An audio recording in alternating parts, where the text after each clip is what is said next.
Three, two, one. Hi, my name is Lyric, and today we're going to be continuing the Chris Chan A Comprehensive History series. We are now on part 3. The love quest has officially began. It's on. Not doing well right now for him. Definitely not going well. I expect that to continue. And he had a psychological evaluation. He was said that he was no danger to others. Mistakes were made. Definitely mistakes were made. And I believe we're in Chris. I think he said it was nearly Christmas. At the end of the last episode, I think we're around 2004. So yeah, let's begin. Let's begin. Make sure to like and subscribe. We're nearly at 600 subs. Let's go. Comment down below any of your reaction requests. Let's go. Wait, I've never read this disclaimer before. I gotta read this at least one time in this series.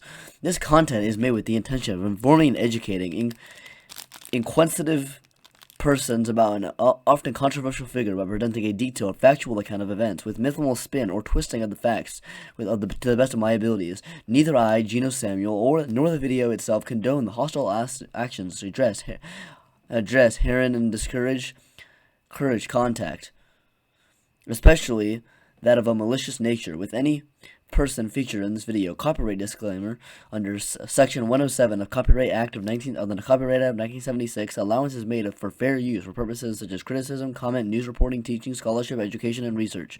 Fair use is a use permitted by copyright statute that might otherwise be infringing. Additional warning: the following video uses mature themes which may not be suitable for younger audiences. You've been warned.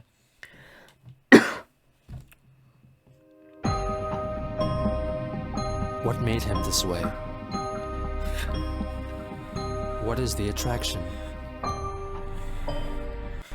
What keeps us fascinated?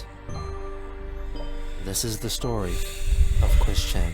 There you go, man. Part 3. Turn the audio up a little bit.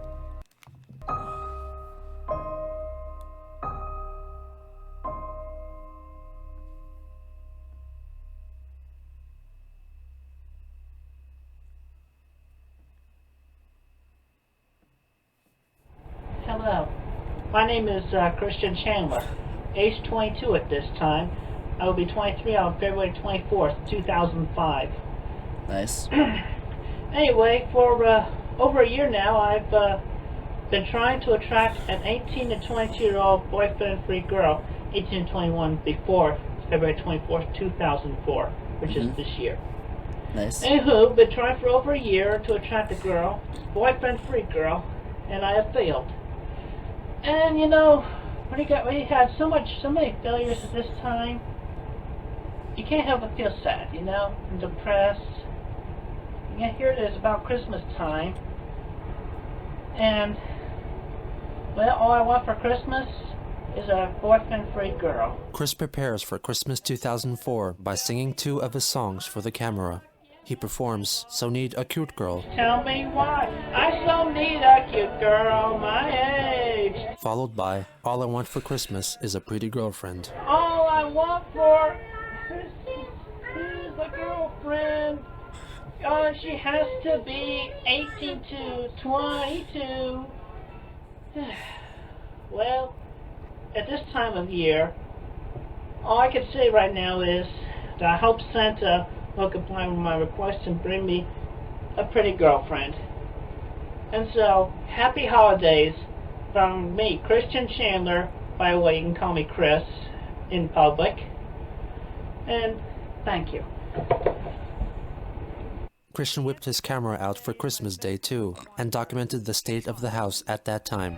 'Twas Christmas Day, and all through the house, the creatures that were stirring were my family and me and our 2 cats. And we wander upon our wondrous Christmas tree with a star that was made so delicately. I'm so dumb. I thought that was full size. Delicately? The star on top of the tree is in fact Sonichu. Chris Hey. reveals that his dreams were dashed that day. And a Christmas present that was supposed to be for the girlfriend that Santa brought. But unfortunately, she didn't show. Chris introduces his audience to his parents. And now we wander in on my family. Say hello, Father. Yeah, Making our Christmas movie. I see you're wasting your chip. Well, I'm gonna put it onto VHS anyway. I see. All A smaller Christmas tree down here, right. Yeah. and our mother is asleep here in a dark area. Would you care to share a Merry Christmas with the world, Father? Ho, ho, ho. The tour puts a spotlight Oh, on the ho. extent of the hoarding situation in the house, as Chris visibly has trouble navigating through the hoard. Care to say something to the entire world? Merry Christmas. Yep.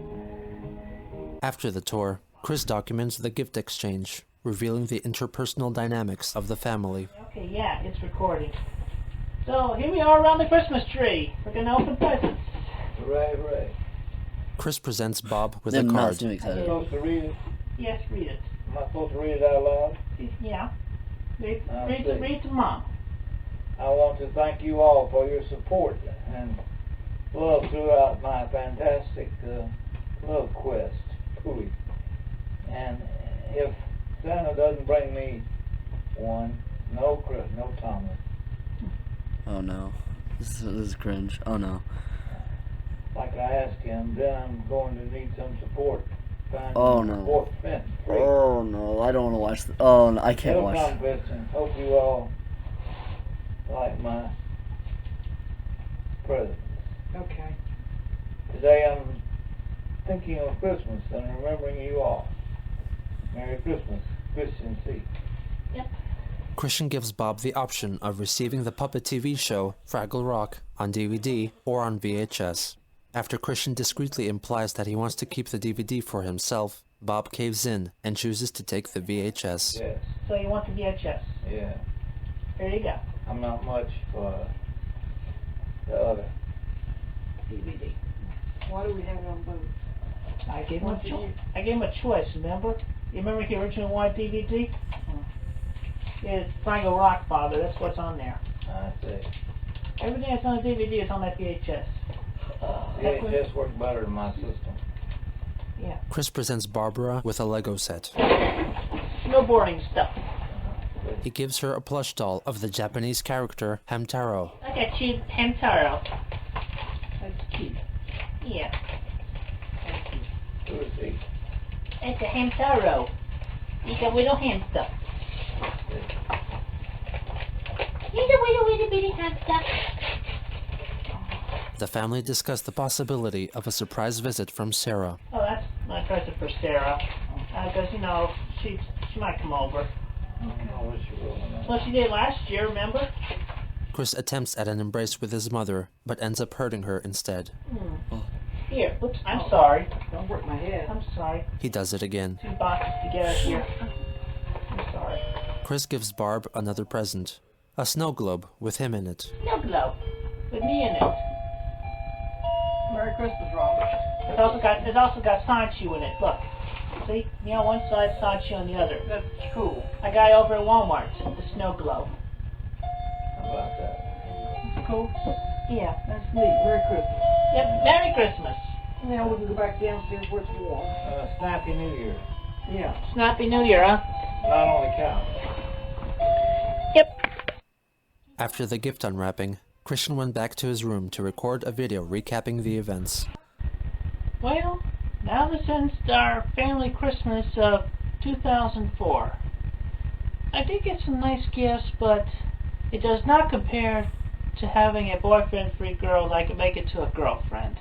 We've made the around the second half of part 2 to this part. We've come to the part where the boyfriend-free girl love quest is now completely encompassing. It's like his entire life at this point. But He has nothing. He's not unfortunately, doing anything else hoping for her other than, I guess, to- making Sonichu comics. But she didn't. My lifelong friend, Sarah Hammer. You know, if she had not been paired up with that jerk Wes Isley, I could have her. But seriously though, I wish she was here so that I could talk to her and so she could help me in my quest to get a boyfriend-free 18 to 22-year-old girl. 1823 as of February 24th, 2005. You can't have any older girls, Chris. Anyway, You gotta that expand your pretty dating much, pool, man. sums up my Christmas season for this year. So, as they say in showbiz, goodbye, folks. As he entered 2005, Christian continued his tried and true tradition of pacing around the mall, hoping to attract a boyfriend-free girl. His activities quickly caught the eye of Anna McLaren, an employee of Pack & Son at Charlottesville Fashion Square, who described her encounter with him in a blog post titled, "The Tale of the Crazy Pacer." You getting a girl, Chris? There was a guy who paced in front of Abercrombie & Fitch. He'd come and do it for hours on end, just walking back and forth. He was an okay-looking guy, not evil-looking like creepy molester dude. So he would pace for his allotted time, then leave. Sometimes, as he paced, he would sing or shout. Nobody really could ever tell what he was saying. Oh yeah, and he always— Dude, you could have gotten... Oh my god, Chris, bro, you just needed to... If you could have controlled your actions more, you could have gotten a girlfriend, bro. She called you an okay-looking guy, man. Nobody you really had could ever tell what he was saying. Boyfriend-free girl. Oh yeah, and he always wore the same shirt. A nice little long-sleeved red and blue number that had a gold crest on the left side, and white collar and cuffs. Then, one day, he decided to start pacing on the Pac Sun side, so he started pacing in front of our store. We were doing floor set, and Lin noticed that crazy pacer kept looking into Pac Sun as he paced. And this day, he was acting particularly crazy. He'd pace and pace, then stop and shout something at the wall, then keep pacing. And he also did some singing, even getting into the vibrato falsetto junks. It was hilarious. So anyways, someone, I can't remember who, suggested that the next time he looked in, we wave at him. So they waved, and Christian waved back. After some waving back and forth, Christian took the initiative and entered the store. He came right up to the counter that I was standing behind, and he looks right at me, all fidgety and twitchy, Oh, no. and he goes, "You look to be about 19 years old, right?" Oh no. He then proceeded to introduce himself. "My name is Christian," he said, "but you can call me Chris. I'm Christian W. Chandler." "Oh," I said. "Hi, Chris." "So," he continued, "do angels have names?" I found out later that he meant to say, "Do angels like you have names?" Poor guy was so nervous, he didn't get it right. Anna introduces herself, then Chris talks about Chris. eyes. My eyes are two different We're still colors. rooting for him at this point. We're at part 3. He has still not done anything that bad, really. Alright? We're still rooting for Chris at this point in the story. One of them is green, and the other is blue. That's because I had pink eye a while back, and one of them stayed that way. What color are your eyes?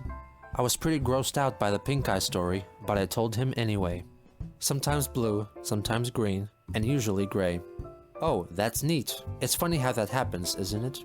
Yeah, I said. He attempts to ask her out, but Anna declines. He eventually settles on the internet as a forum for future communication between them. Christian came back and handed me a card with a crudely drawn Sonic the Hedgehog and some other yellow Sonic-looking creature on it, along with Christian's name, email address, and website. It was a homemade business card.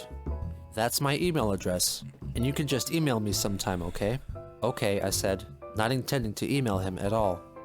Little did either of them know, but this was the start of a friendship. But for the time being, Chris's contact with Anna was sparse.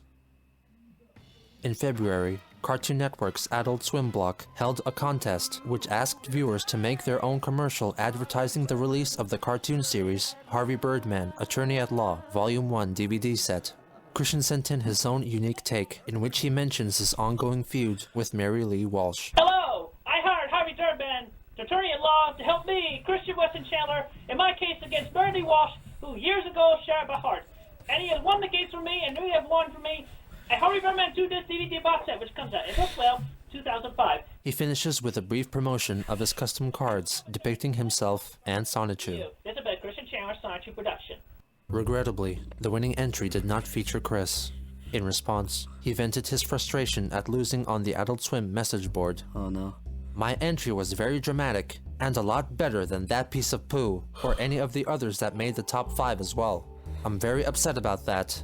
My Quick's Harvey Birdman spot was the best, and I feel sorry for you, Adult Swim, for not noticing that. You all should take another good look at it, and seriously reconsider." In March, Christian published Sonichu, Issue 0, his first full-length comic.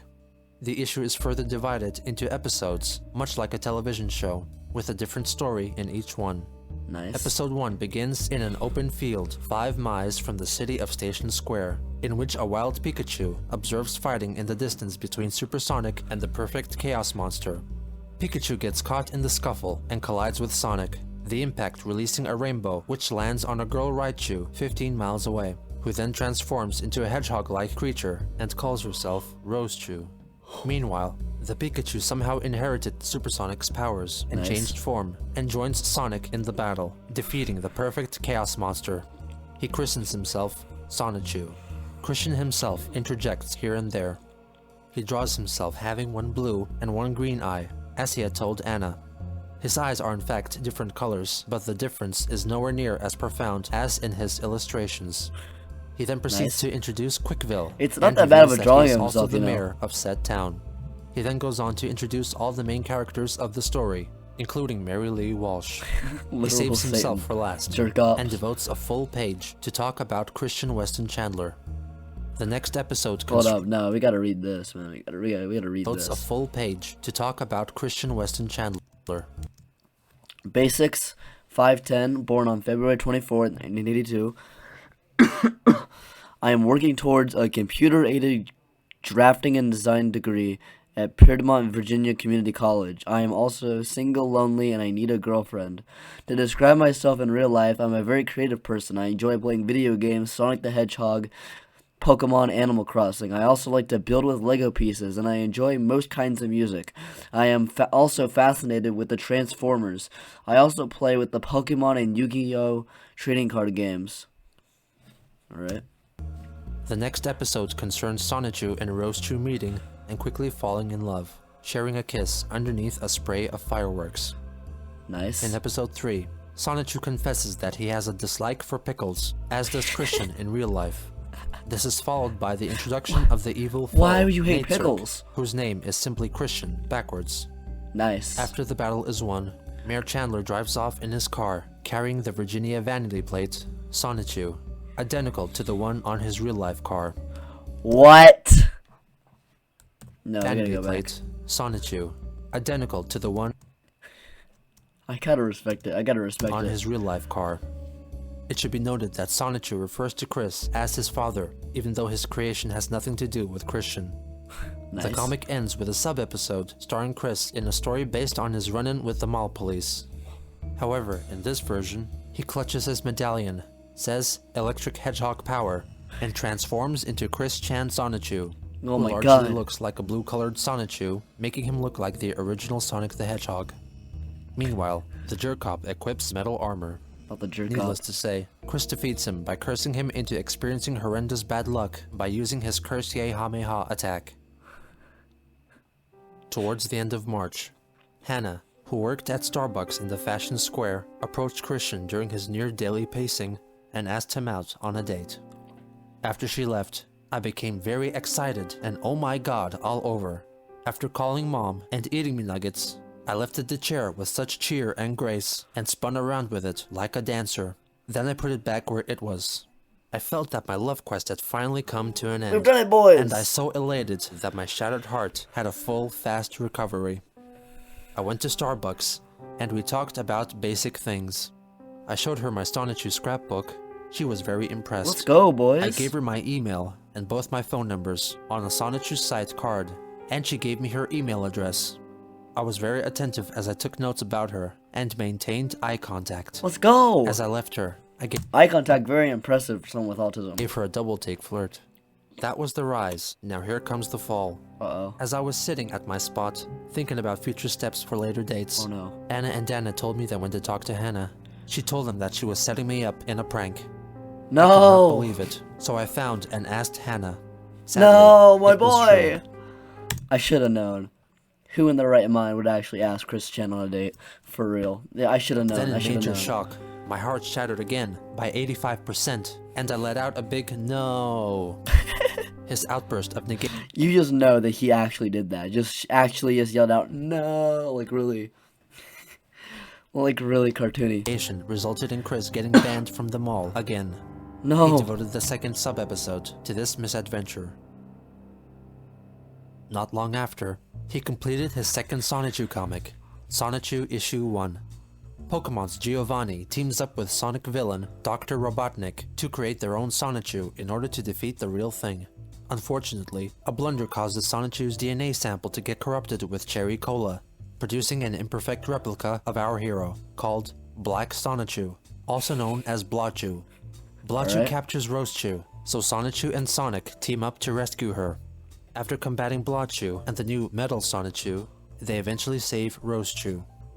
The style of the comic became more text-heavy, with some conversations so convoluted that Chris numbered the lines in the order that they should be read. The following month, Chris's review for Sprung, a dating simulation game for Nintendo DS, was published in Nintendo Power. I originally bought the game because I needed some lessons on what to say Posted to in Nintendo or Power, do man. for a girl. To make a long story short, I developed a fear that all the pretty girls are already paired up with a boyfriend. I've dubbed this social phobia noiophobia, after the Spanish word for boyfriend. Anyway, before Sprung, I was afraid to approach most women. FYI, I am 22 years old. I tried to silently attract a boyfriend-free girl, mostly with signs, for over 1 year and 4 months. Then Sprung provided me with general things to say and do, so I felt more confident. Nice. When I tried my newfound expressions from the dating simulator, I forgot my fear of the infinitely high boyfriend factor, and I met a couple of lady friends with whom I feel more comfortable. Let's go, boys. So thank you, Nintendo and Ubisoft, for the dating advice that this frustrated virgin needed. Christian C. On April 13th, a University of Virginia student wrote a blog post that included her observations of Christian, whom she renamed Sonichu, hanging around the Alderman Library. So Sonichu returned to Alderman today. I'm not sure what to make of him. He sits in his chair and draws his Sonichu comics. Harmless, I esme. Yet I feel like he knows he's different. He knows that the world rushing in front of him is not his own, surrounded by the brightest students in America, Damn, that's kinda whatever that deep. means. He sits in his chair and draws. 23 years old. I'm not sure he even graduated high school. In front of him, texts of Plato, Faulkner, God, and Kleist's swirl. Does he have the capacity to understand these works? Whether he can or not, I am not sure. But there is something in his eyes that realizes that there is a level of understanding and thought that he is unable to partake in. Yeah, this is sad. As he slumps lower and lower in his chair, with each student he eyes reading or holding a book, he falls into himself, into the markers and colors on the page in front of him. He seems intelligent enough to understand that he does not understand, and that is the hardest part of all. Damn, that's really sad. In early May, Chris released Sonichu Issue 2. This marks a turning point in the comic as the story begins to focus on Christian rather than Sonichu. Episode 7 concerns the Antuant Prophecy. When Sonic explains the mysterious prophecy to Christian, Chris reaffirms that he is the creator and father of Sonichu. They enter the Destiny Cave and unknowingly release an ancient evil power. Chris also meets an ancient leader of the Cherokee clan, who reveals that Chris is his reincarnation. He is told that he has to unleash ancient powers to defeat the evil by using his Sonichu medallion to transform into Chris Chan Sonichu. The story ends in a cliffhanger, with Sarah Hammer and Wes Isley getting possessed by mysterious forces. Between episodes 7 Nice. and 8, Chris inserts an advertisement for Axe body spray, in What? which, ignorant of the societal norms of hygiene, unknowingly confesses that he believes that bathing makes people smell exceptionally nice, to the point that people would compliment you, and that using Axe body spray is just as effective as bathing. Episode 8 Oh, continues with Wes meeting that's not his good. past self, who is a member of the Wasabi clan, and turns into Wesley Sonichu and vows to kill Chris. No, Sarah not Wesley also sees a Sonichu. vision and meets the queen of the Cherokee clan, and transforms into Sarama Rosechu.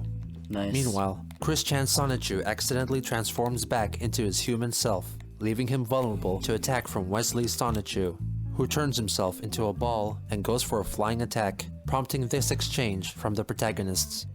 What the? Sonichu, run! You don't have to tell me twice, but during the Stone Age. Chris figures out that his attacker What? is Wes Isley, and confesses how jealous he is of him for being with What does Sarah, that who's mean? eavesdropping nearby. Wesley reveals that he only wants to steal the Cherokean crown. Chris changes into Chris Chan and fights Wesley Sonichu, who eventually knocks Chris out and steals the crown, which inexplicably just came into being. Before Wesley can finish him off, Sarama intervenes and fires a lightning bolt arrow at Wesley, pinning him to an unsacred tree. In the final episode, Sarah breaks up with Wes, who cries out no while shrugging. They learn that Quickville, which is a vibrant community with happy people, cool chicks, business, and a frustrated male, is under attack from a giant stone golem, which is under the control of Mary Lee Walsh and a No. mysterious talking orb. So Chris-chan, Sarama, and Wesley fly over there to fight them. The orb reveals itself as the ancient evil and announces that he is Count Graduan, who is a personification symbolizing the pain and sadness of Christian graduating from high school. The three heroes beat them off for a little while, but Walsh and Graduan escape, vowing to fight another day. In the epilogue, Christian and Sarah chat on the couch, and unfortunately for Chris, she reveals that she has found herself another boyfriend named William, and thanks Chris for being a great friend. Christian dedicates an entire page to Sarah Hammer, his lifelong friend, and offers some highlights of their time together. Currently, I don't get to see he as much as I did, because she found herself a boyfriend while I was in Richmond. But I often wonder how she is, and if she is happy with him. I share my troubles with her in my illustrations, letters, and over the phone. I always appreciate the little moments I have with her. The final page is a call to action for all Sonichu fans, in which Chris expresses his wish to have Sonichu produced into a bona fide franchise by Nintendo America. The comic concludes with Sub-Episode 3, which is a dramatic reimagining of Chris's conflict with Mary Lee Walsh, who is the head of the private villa of corrupted citizens, the base of operations for the villains in the Sonichu universe, the name of which is derived from the acronym of Piedmont, Virginia Community College. With Sonichu Issue 2, Christian comes closer to blurring the line between real life and his comic book world, creating his own reality. In Sonichu's News Dash Issue 9, Chris announced that he will attend the Anime Mid-Atlantic Convention in Richmond, Virginia on all 3 days. Since he has put himself into Sonichu's world, he will cosplay as himself. Talk about self-respect, huh? Also, he will be watching some of the good anime, getting some souvenirs, participating in some of the events, and just having a good time. Also, he will have some printed copies of Sonichu Premiere Issue 0 on hand. But if you want a collectible copy, you will have to find him and ask for one.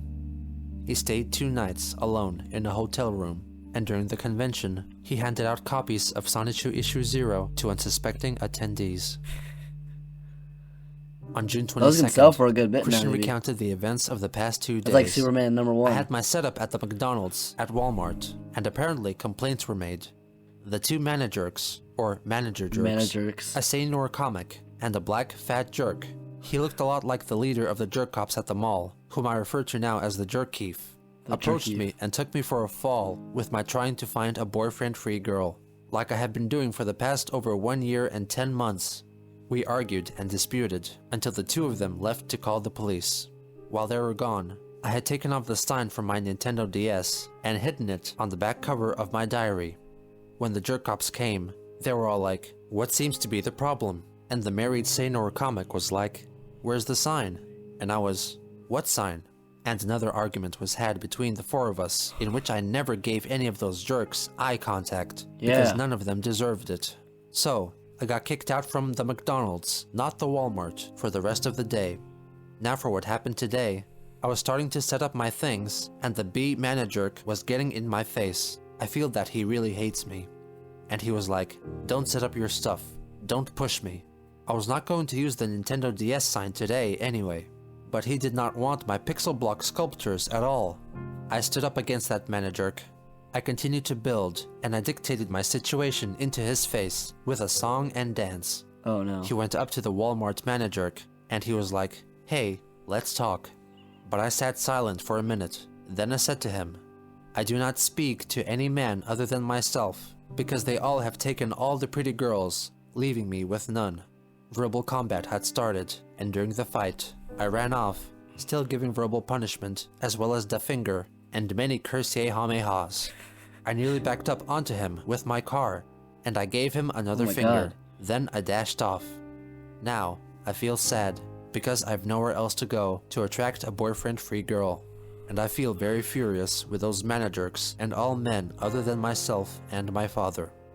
Chris began believing that there was a conspiracy involving all the men in his town. They all are against me in finding a girlfriend of my own, but I will not give up on my long and Tados love quest. I'll find a new attraction spot, somewhere in Charlottesville, Virginia. There has to be at least one 18 to 23-year-old boyfriend-free, caring, smoke-free, non-alcoholic, white girl out there somewhere. Chris dramatized this entire ordeal in sub-episodes 4 and 5.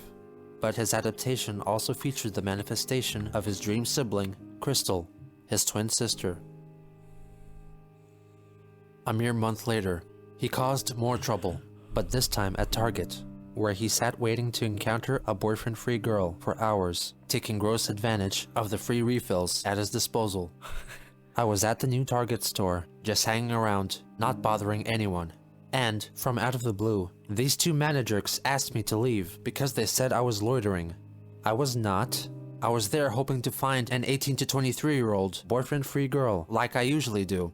Then, from out of the blue, after I told them off, they came back with two jerk-cops. I was slightly intimidated, but mostly annoyed and ready to strike back on them. They asked me to leave and never return. I did not want to leave.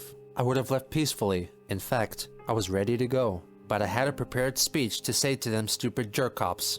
And, during the middle of my speech, they chased me, pulled my pants, and pinned me to the floor. 5 jerk-cops dogpiled on me as I struggled to get free. 1,000 pounds of sausages on my 180-pound body was seriously a cutoff for my breathing flow. They handcuffed my wrists and legs, and they hog-tied me. Not only did I feel humiliated from being the victim, but I was angry at them, not only for handcuffing me, but once again thwarting my efforts in trying to find a boyfriend-free girl. They drove me to the county jail. This man can't go anywhere to but get a fortunately, boyfriend-free they did girl. not keep me there. I was released to my family. Chris was charged with trespassing and disorderly conduct. It was terrible, but my mother really and I understand are why. going to He didn't get do back anything at that them bad. in court. He's probably In missing fact, some of the details, I learned though. that the jerk cop who arrested me was called Baggett. That was the only thing about the situation that was hilarious. That is a pretty Replace hilarious the B name. with an F, and you can see how funny it was. However, after attending 2 court hearings, the charges were dropped. This event was recreated in Sonichu's sub-episodes 7 and 8, but in Chris's reality, he endured much greater torment, and came out victorious in the end. Less than a week later, Chris had another run-in with the law. This time, a minor fender bender when he rear-ended the car in front of him. He was fined $30 Surprised he can drive. and also paid $56 in court costs. In August, Christian returned to PVCC after the end of his 1-year suspension. It was around this time that Anna announced that she was moving to Utah. Her announcement also somewhat coincided with her 20th birthday, so Christian and her friends organized a birthday/farewell party for her, with Chris claiming that he picked out and bought the cake himself. Nice. Throughout August and September, Chris engaged in back-and-forth conversations via MySpace with 2 female students, Jelena and Lindsay, but despite all his efforts to meet with them, it ultimately came to nothing. In September, Chris finished Sonichu issue 4, which was merely a compilation of sub-episodes 1 through 8. He claimed that his mother didn't want him making any more. Go back. A Sonichu special, Quick's Love Quest Saga. This motherfucker here saying, true love is illegal in Virginia. Foreshadowing. You'll never get away from loneliness. My wooden badge was delicious. Of sub-episodes 1 through 8. He claimed that his mother didn't want him making any more stories concerning his own life, so he obeyed and stopped making sub-episodes. In October, a user on a Sega forum began a discussion thread about Sonichu, in which members discussed the comic and Christian's personal antics. This was the earliest documented online discussion concerning Christian, but the original Sega forum hosting site has since been shut down and there is no known archive of the discussion chain. In November, Shoujo Beat, a manga anthology magazine, published Chris's letter which vaguely concerned the manga Absolute Boyfriend. Riko Izawa in Absolute Boyfriend sort of has the same problem I do. She can't get a guy, and I can't get a girl. Here's my sitch. All the pretty girls are already paired up with some jerk, leaving me with none to choose from. You need to get a Also, girl like her. nobody can tell, off the bat, a paired up from a boyfriend-free girl. At first, it's equally hard for Riko to find a girlfriend-free boy, but then she's granted this wish, where she gets a girlfriend-free boy, although he is a robot, delivered to her doorstep. Lucky girl. I'm 23 years old. One would think I'd have gotten a girlfriend by now, but no, I haven't. I'm stuck in the situation where if my parents should pass away, I will be a very lonely virgin. Some months later, a fellow reader sent in a reply to Chris. Why is he only looking for pretty girls? There are plenty of girls who are not supermodel gorgeous whom he could date. It's not the outside of the package that counts, but the inside. There you go, A girl Chris. can be pretty on the outside, Listen but to might this be guy. mean Come or on, man. You self-centered gotta or open have your other dating pool. problems. Whereas another girl could be plain or even ugly on the outside, but quite a beautiful, kind, intelligent person on the inside. If more guys would think about what qualities they look for in a girl and make sure those qualities don't just focus on her outer appearance, they might just find a girl to go out with. Otherwise, many girls will think, why bother? He'll just leave me for the next pretty girl he sees. Megan agreed man. with her sentiment. Chris's advances towards Megan intensified, as is documented in their emails. She declined giving out her phone number, and later in the same email, also declined his invitation to go out to a restaurant. In an email from December, she stated that she did not appreciate Christian trying to kiss her, and admitted that she's not interested in a relationship, but insisted they can remain as friends. She also confessed to accidentally discovering that he bought Megan a Nintendo DS, even though she had recently just gotten one herself. Through Oof. Megan, Chris was introduced That's to tough. My Little Pony and Sailor Moon, with Megan providing him with some of her own fan art. Nice. He also began making his own custom My Little Pony figures, including one that he made using his own hair. Ugh. As an adult male fanatic of My Little Pony, he preceded the so-called brony culture, which would only begin to blossom around 5 Dude, years he's the later. original brony. Megan also requested Oh my him to God. bid on a collection of World War II photos on This guy's a pioneer of everything, man. eBay, of which Chris was the winning bidder. In 2006, Christian's online spending habits intensified, with Chris purchasing My Little Pony and Sailor Moon figures, pornography, and sex toys, among other things. Ruh-roh. In February of 2006, Christian finished drawing Sonichu issue 3, which took 7 months to complete. The comic begins with the origin stories of each member of the chaotic combo, whose eggs were created in and ejected from the rainbow as seen in episode 1. The green egg lands in the jungle. The electric hedgehog Pokemon that came out of it grows up to become Wild Sonichu.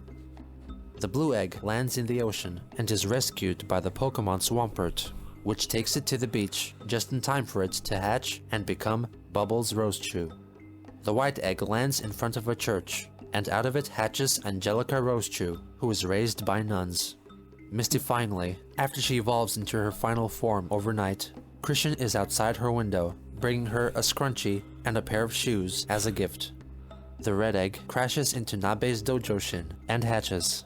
For some reason, Nabe is compelled to rip off the Sunny's tail, causing him to instantly evolve into Punchy Sonichu. The purple egg hatches in a cave, and the purple Sunny starts to telepathically communicate with the Pokemon Mewtwo, who decides to mentor it. For months, this mysterious mentor taught the Sunny how to hone his pores, lift Pores. objects, mentally and physically, and Why is the there an outside accent world on was it? like. Until one day, during meditation, the Sunny suddenly evolves into Magichan Sonichu. He then farts. The episode ends with a final bulletin which What? would have been more suitable for a televisual feast rather than a comic book. Stay tuned for when these hedgehogs meet. In the next episode, Blachu steals a Master Sunstone and through a comedy of errors is met with 4 of the chaotic combo.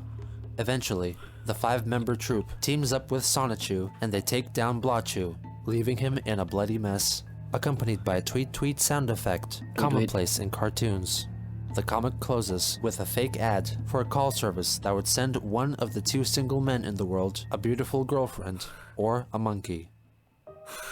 In May 2006, Christian attained a CAD degree after 5 years of study, even though it should have only taken 2.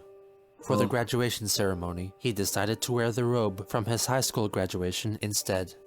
Now that Christian received this qualification, this made him more likely to get a job and advance his life towards building up a career, Come on, my doing guy. what he loved, and possibly even realizing his wish for the Sonichu franchise to become a dignified reality, Yeah. making his dream come true.